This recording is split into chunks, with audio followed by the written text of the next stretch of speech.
فأنا ناصح لإخواني بالصدع بالحق تبيض وجوههم. السكوت في مسألة الحزبية يضرها، فاصدع بما تؤمر وأعرض عن المشركين. سلامي على دماج ورجالها والشيخ يحيى ودار العلم يا سعد بانيها.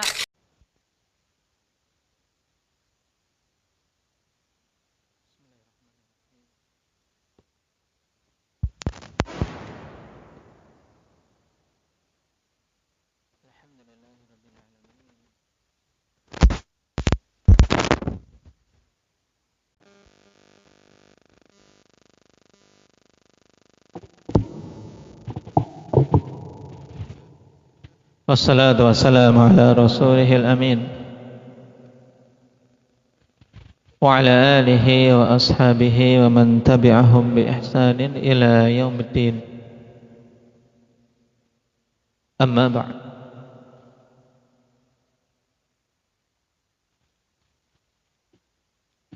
Ikhwani fillah rahimani wa rahimakumullah.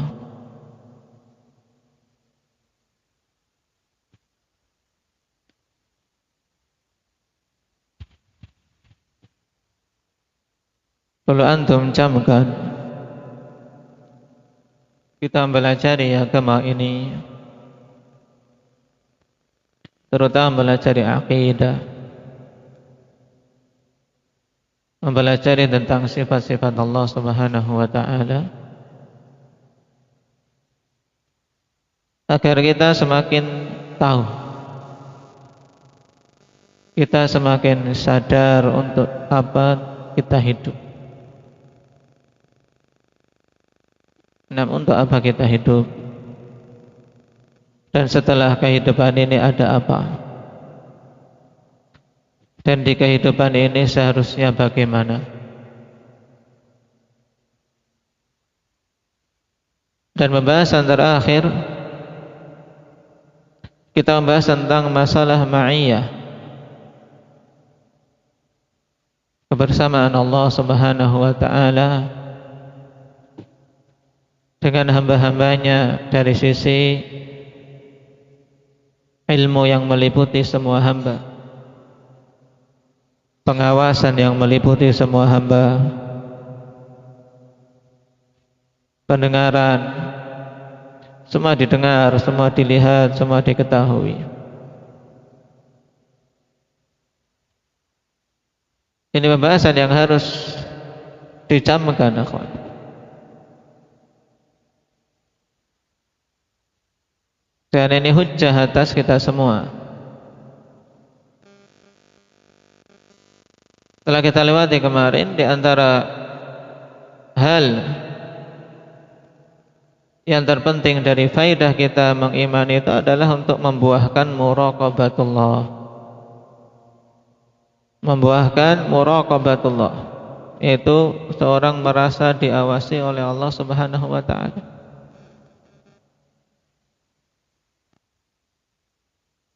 Nah, karena dengan adanya itu seorang terhalangi dari berdusta, seorang terhalangi dari khianat, seorang terhalangi dari berbuat hal-hal yang dirinya sendiri malu kalau diketahui manusia. Tapi kenapa kita tidak malu ketika itu dilihat oleh Allah Subhanahu wa ta'ala? Ini penting, antum harus beda, antum harus beda dengan yang tidak belajar, harus beda dengan orang-orang yang tidak mempelajari agama Allah, harus beda kekuatan dalam menghadapi fitnah HP, menghadapi fitnah-fitnah yang lain yang banyak. Nah, kalau tidak muncul muraqabatullah pada diri kita, harus segera dicek.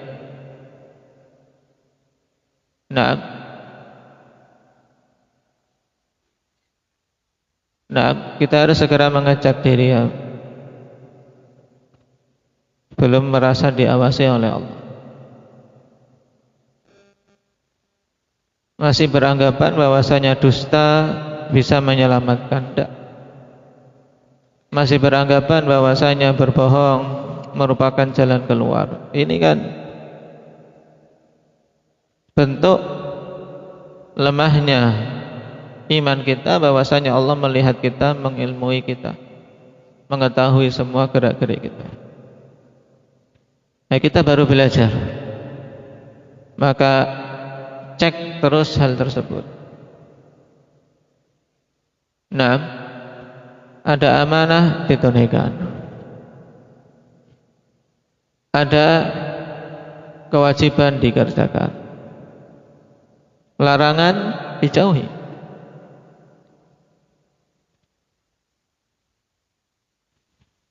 Nah, ini yang diperhatikan.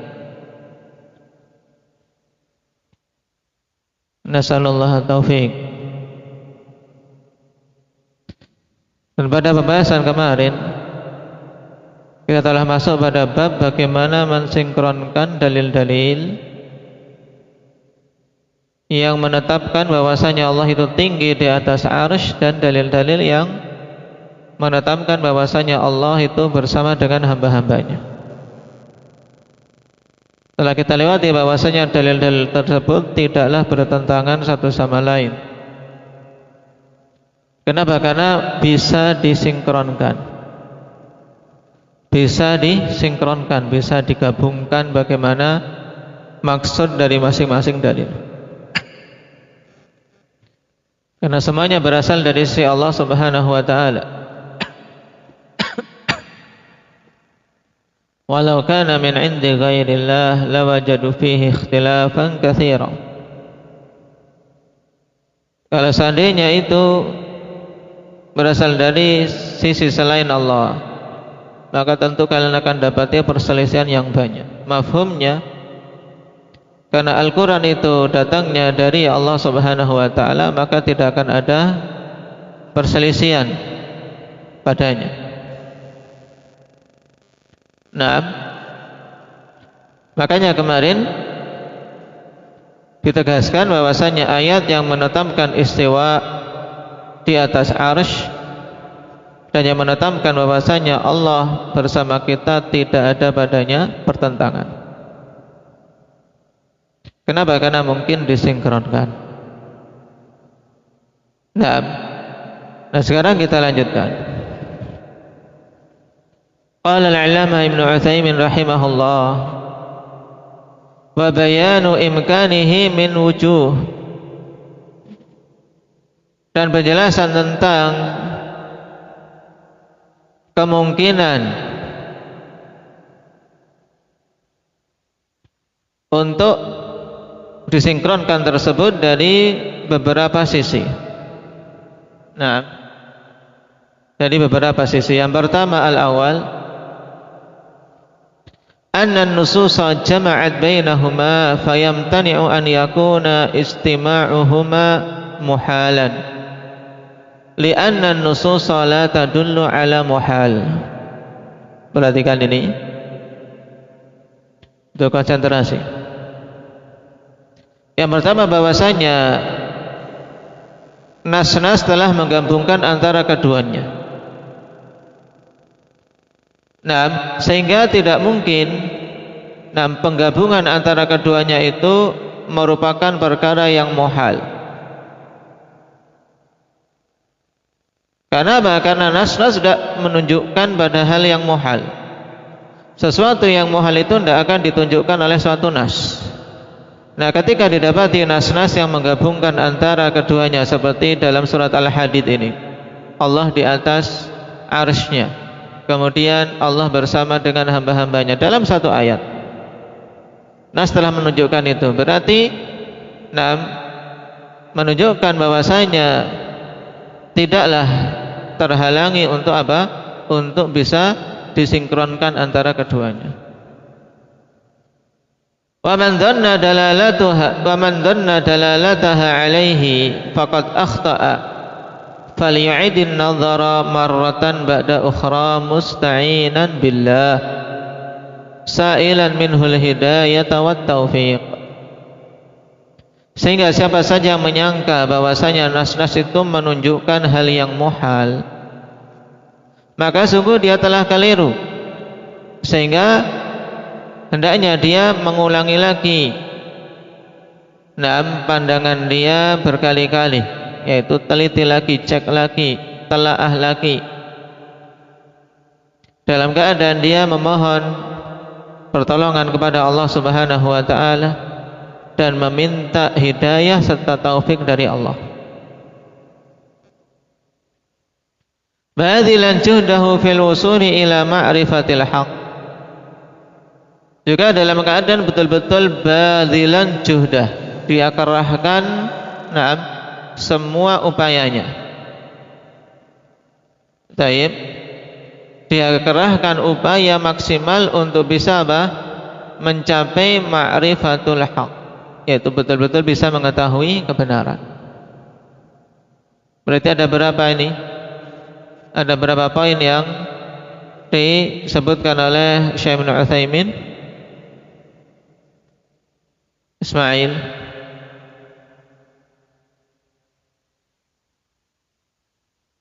Yaitu pertama, ulang-ulang kembali, baca-baca kembali, pikirkan.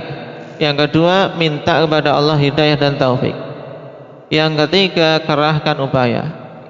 Dan ini mencakup semua perkara, kawan. Kalau kita sedang bingung menghadapi masalah atau khilaf pada perselisihan-perselisihan yang ada, karena akan didapati perselisihan yang banyak dalam kehidupan ini. Pergulatan antara kebenaran dan kebatilan terus-menerus akan ada, dan kesamaran itu mesti akan didapati oleh seorang hamba sesuai dengan kadar ilmu yang ada pada dirinya. Kapan mendapati kesamaran, maka dipelajari lagi. Belajar ini bukan sekadar mengandalkan kemampuan pemahaman saja, tapi musta'inan billah, minta pertolongan pada Allah, betul-betul minta hidayah dan taufik, dan kerahkan upaya maksimal, bukan sekadar nyantai-nyantai, semangat tai ayam, kata orang. Tahu semangat tai ayam Hindi? Semangatmu semangat apa? Maksud semangat tai ayam itu gimana, Afif? Ya, pemanasan antum, Ya, itu semangatnya sebentar saja, hangatnya sebentar, baru keluar hangat. Baru berangkat sebentar saja dari rumah, ya semangat. Setelah itu lembek, tinggal baunya tok, hangatnya sudah hilang. Ya Rehan, kalau nggak percaya coba perhatikan ayam, nanti kalau nelek antum pegang, habis itu hangatnya kapan hilangnya, setelah itu cium tangannya, tinggal baunya tok, ya kan? Hangatnya sudah hilang, nggak ada hangatnya lagi.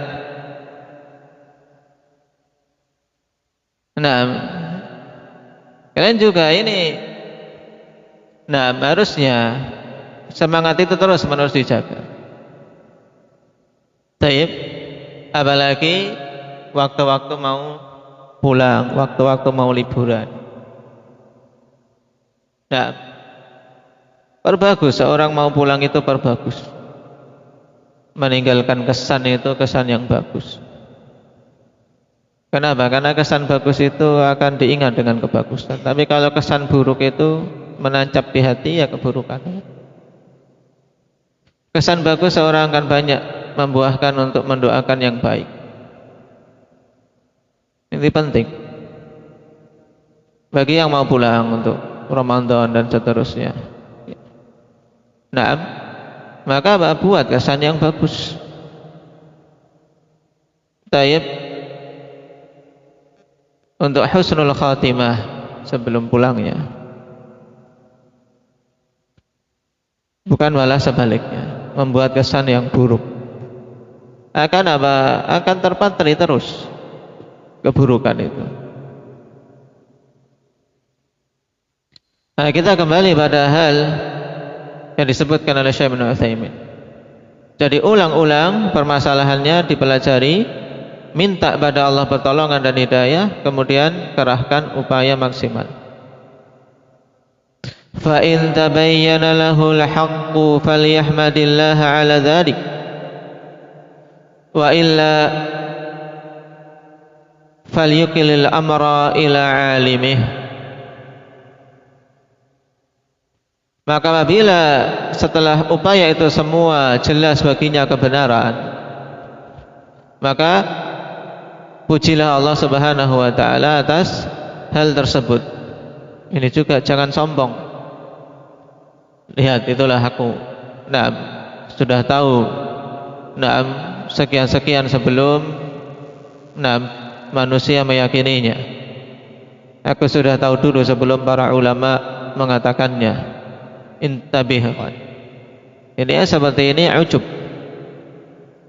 Seorang mengetahui kebenaran itu benar, seorang mengetahui kebatilan itu batil, itu taufik dari Allah Subhanahu wa taala. Falyahmadillah 'ala dzalik.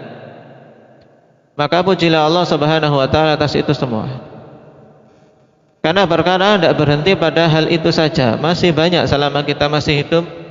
Ujian itu banyak, fitnah itu banyak. Jangan seorang merasa tenang, merasa aman. Nah, selama nyawa masih di kandung badan, kata orang. Selama nyawa ini di jasad kita. Jangan merasa lega dulu. Ujian masih banyak. Nah, kalian sekarang kondisi muda sendirian. Nah, belum tentu ketika telah menikah bisa selamat, bisa istiqomah. Saya kalian sekarang ketika masih pegang uang sedikit saja, bisa berjalan di atas agama Allah dengan baik. Belum tentu ketika Allah bukakan dengan rezeki yang luas, seorang bisa istiqomah. Jadi jangan memandang akhwan, jadi kita ini sudah sudah selesai perjuangannya. Belum. Belum ya kawan. Jadi tidak ada rohah. Maka kalimat sangat bagus dari Imam Ahmad rahimahullah ta'ala. Mata yajidul abdu ta'mar rohah. Kapan seorang hamba akan mendapati Mendapati rasanya istirahat yang sejati. Rasanya seorang betul-betul bisa istirahat, bisa nyaman, bisa nyantai. Kita kan pengennya itu. Jawaban beliau rahimahullah ta'ala, jawaban musaddad, beliau katakan inda awwali qadamin tada'uha fil jannah. Di awal pertama kali kaki kamu jejakkan di surga, itu baru bisa kamu nyantai, lega. Istirahat sudah dari semua jerih payah, semua upaya, semua kesulitan. Masih hidup di dunia, ya jelas kesulitan banyak. Perjuangan harus gigih. Belum di alam kubur, belum nanti berdiri yang panjang di hadapan Allah Subhanahu wa taala di padang mahsyar, belum perjalanan untuk fase setelahnya, penimbangan amalan, hisab. Belum lagi bagaimana kita menjalani perjalanan di atas jembatan yang begitu mengerikan, jembatan di atas neraka. Kita berjalan di jembatan kecil saja pakai tali, coba antum berjalan pakai di atas tali melewati sungai yang bawahnya masih air, sungainya masih air.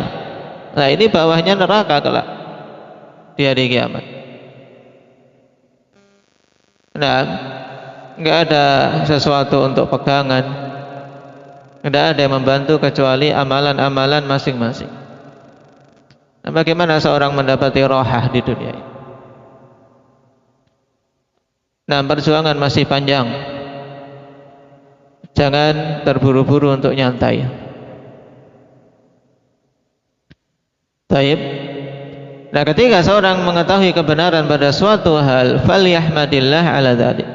Pujilah Allah Subhanahu wa taala atas itu semua. Wa illa, dan jika tidak, belum juga jelas, masih kebingungan, maka falyukilil amra ila alimih, maka serahkanlah perkara itu kepada zat yang mengetahuinya, yaitu Allah Subhanahu wa taala. Kalau betul-betul belum paham, serahkan pada Allah. Waliyaqul, dan hendaknya dia mengatakan amanna bihi kullu min indi rabbina subhanaka la ilma lana illa ma 'allamtana innaka antal alimul hakim. Ini prinsipnya, bukan malah mengumbar komentar-komentar, ucapan-ucapan. Semakin banyak perkataan-perkataan tanpa ilmu, akan semakin banyak terjatuh pada kesalahan yang menjauhkan dia dari kebenaran. Tapi ketika bingung dalam satu hal, kembali pada Allah, perkuat keimanan. Dan terkhusus pada bab ini dibimbingkan oleh Syekh bin Utsaimin rahimahullah ta'ala. Kalau bingung dalam memahami ayat-ayat seputar sifat, katakanlah amanna bih, kami beriman terhadapnya. Karena itu disebutkan dalam Al-Quran, kita beriman semuanya datang dari sisi Allah Subhanahu wa ta'ala. Berarti cukup katakan Allah istiwa di atas arsy, tinggi di atas arsy, juga Allah Subhanahu wa ta'ala bersama dengan para hamba-hambanya. Sudah, karena kedua-duanya ditetapkan. Tayyib. Subhanaka la ilma lana illa ma 'allamtana, maha suci Engkau ya Allah, tidak ada ilmu bagi kami kecuali apa yang Engkau ajarkan kepada kami. Innaka antal alimul hakim, sungguhnya Engkau adalah al-alim al-hakim, zat yang maha luas ilmunya dan zat yang maha bijaksana. Berarti sisi yang pertama intinya bagaimana, kawan? Sisi yang pertama intinya bahwasanya nas-nas telah mengumpulkan antara istiwa dan ma'iyah, menunjukkan bahwasanya pensinkronan antara keduanya adalah perkara yang mungkin, bukan mustahil. Itu. Kenapa? Karena nas tidak akan mungkin menunjukkan hal yang sifatnya mustahil. Paham? Bagaimana nas mengumpulkan dua perkara yang sebenarnya perkara itu mustahil untuk dikumpulkan? Ini tidak mungkin. Ini inti bab sisi yang pertama. Atsani, sisi yang kedua, annahu la munafata baina ma'na al-'uluwi wal ma'iyyah. Fa innal ma'iyyata la tastalzimu al-ikhtilata wal hulula fil makan kama taqaddam. Yang kedua, bahwasanya tidak ada pertentangan antara makna al-'ulu dan makna ma'iyah. Tidak ada pertentangan antara makna tingginya Allah dengan kebersamaan Allah bersama makhluk. Kenapa? Karena sungguhnya ma'iyah itu tidak melazimkan ikhtilat, pencampuran. Kebersamaan, ikhwan, tidak mengharuskan campur. Tidak mengharuskan campur. Wal hulul, dan melebur dalam satu tempat, menyatu dalam satu tempat. Nah, ini tidak ada kelaziman seperti itu sebagaimana telah lewat. Faqad yakunu syai'u 'aliyan bidzatihi wa tudhafu ilaihi al-ma'iyyah. Nah, sebab terkadang suatu perkara itu dia keadaannya tinggi. Zatnya itu tinggi di atas dan diidhofahkan kepadanya kebersamaan. Kama yuqal, sebagaimana dikatakan, ini untuk makhluk saja, untuk contoh yang berupa makhluk. Perhatikan, mazilna nasiru wal qamaru ma'ana. Mazilna nasiru wal qamaru ma'ana. Kami terus menerus berjalan dalam keadaan rembulan bersama kita. Apakah rembulannya jalan bareng di sampingnya Muhammad? Tidak, tapi bulannya di mana? Di atas. Dia di bawah berjalan. Tapi dikatakan ada ma'iyah. Dan kalau diungkapkan dengan wawu ma'iyah jadinya apa? Ungkapan ini mazilna nasiru wal qamaru ma'ana diungkapkan dengan wawu ma'iyah, bunyinya bagaimana jadinya? Kashwi. Sirna wal qamara, ya kan? Mudahnya ya kan? Sirna wal qamara, kami berjalan bersama rembulan. Nah, dengan wau ma'iyah kebersamaan. Bukan maksudnya dia gandengan sama rembulan. Bulannya di atas. Ma'annal qamara fis sama', ya, bersamaan dengan bulan itu tetap di langit. Wala yu'addu dzalika tanaqudan la fil lafzi wala fil makna, dan tidak dikategorikan yang demikian itu tanaqud, kontradiksi. Tidak pada lafadznya, tidak pula pada maknanya. Jadi lafadznya tidak tanaqud, maknanya juga tidak tanaqud. Fa innal mukhataba ya'rifu maknal ma'iyyati huna, karena yang diajak bicara itu paham maksud ma'iyah di sini, itu paham maknanya. Wa annahu la yumkinu an yakuna muqtadaha annal qamara fil ardi, dan bahwasanya tidak mungkin bahwa konsekuensi dari dari kalimat tersebut bahwasanya bulan itu di bumi. Tidak, bulan tetap di atas, tapi dia berjalan diiringi dengan pancaran sinar rembulan. Itu maksudnya. Orang yang diajak bicara yang akalnya sehat paham. Fa idza jaza ijtima'ul 'uluwi wal ma'iyyati fi haqqil makhluq fa fi haqqil khaliqi aula. Sehingga apabila boleh, ya, penggabungan sifat tinggi dan sifat kebersamaan pada haknya makhluk, ya, contohnya tadi kan bulan bersama kita berjalan, bulannya tinggi tapi juga bersama kita. Ini untuk contoh makhluk. Maka pada hak al-khaliq, zat yang maha pencipta, itu lebih lagi untuk apa? Untuk mungkinnya. Sehingga ketika Allah mengatakan Ar-Rahmanu 'alal 'arsy istawa, Allah tinggi di atas arsy-Nya, dan juga ketika mengatakan wa huwa ma'akum aina ma kuntum, maka ini perkara yang yang mungkin disinkronkan. Bahwasanya Allah tinggi di atas arsy, dalam keadaan demikian Allah senantiasa bersama dengan hambanya. Tidak ada satupun dari gerak-gerik hamba yang Allah terluputkan darinya. Ini untuk ma'iyah yang sifatnya ammah. Sisi yang ketiga, ats-tsalits annahu law furida anna baina ma'na al-'uluwi wal ma'iyyati tanaqudan wa ta'arudan fi haqqil makhluq fa inna dzalika la yalzamu fi haqqil khaliq. Kemudian taruhlah, seandainya saja antara makna ulu dan ma'iyah itu ada pertentangan dan kontradiksi pada hak makhluk, maka sungguhnya adanya kontradiksi ketika itu diterapkan pada makhluk tidak melazimkan adanya kontradiksi ketika diterapkan pada zat yang maha pencipta. Paham? Paham kalimat ini, Iqbal?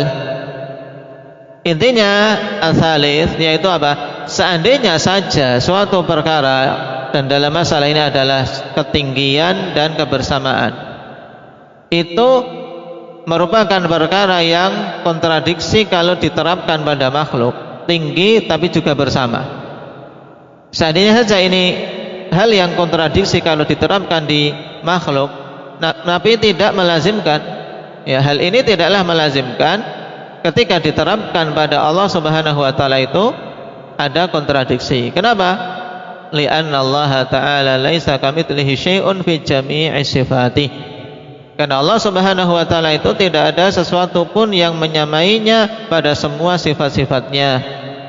Fala tuqasu ma'iyyatuhu bi ma'iyyati khalqih, sehingga tidak bisa dikiaskan kebersamaan Allah Subhanahu wa taala dengan kebersamaan makhluknya.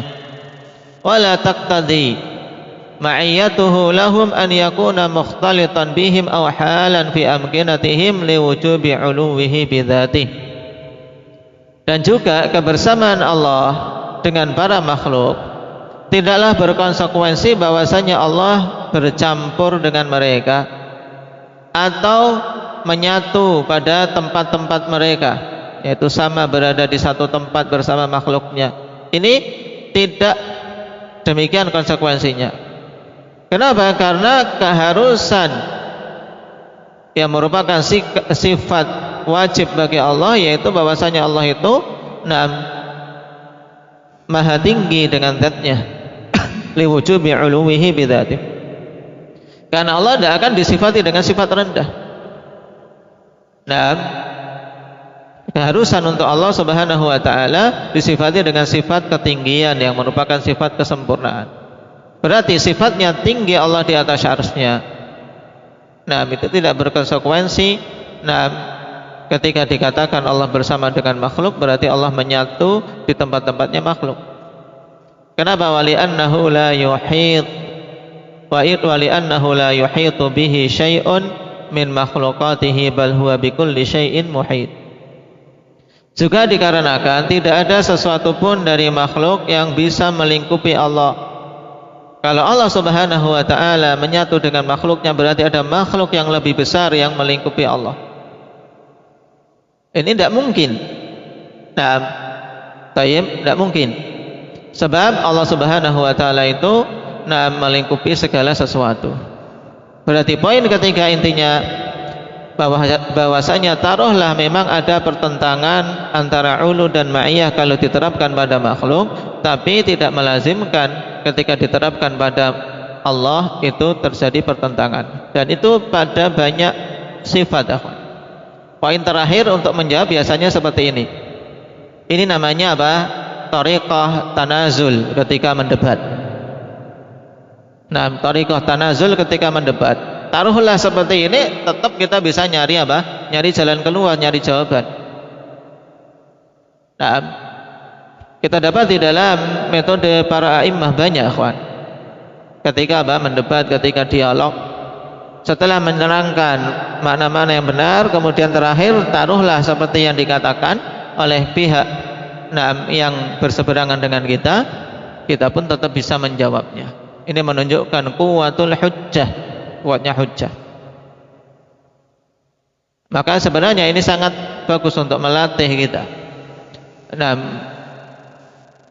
Ketika bertemu dengan orang-orang yang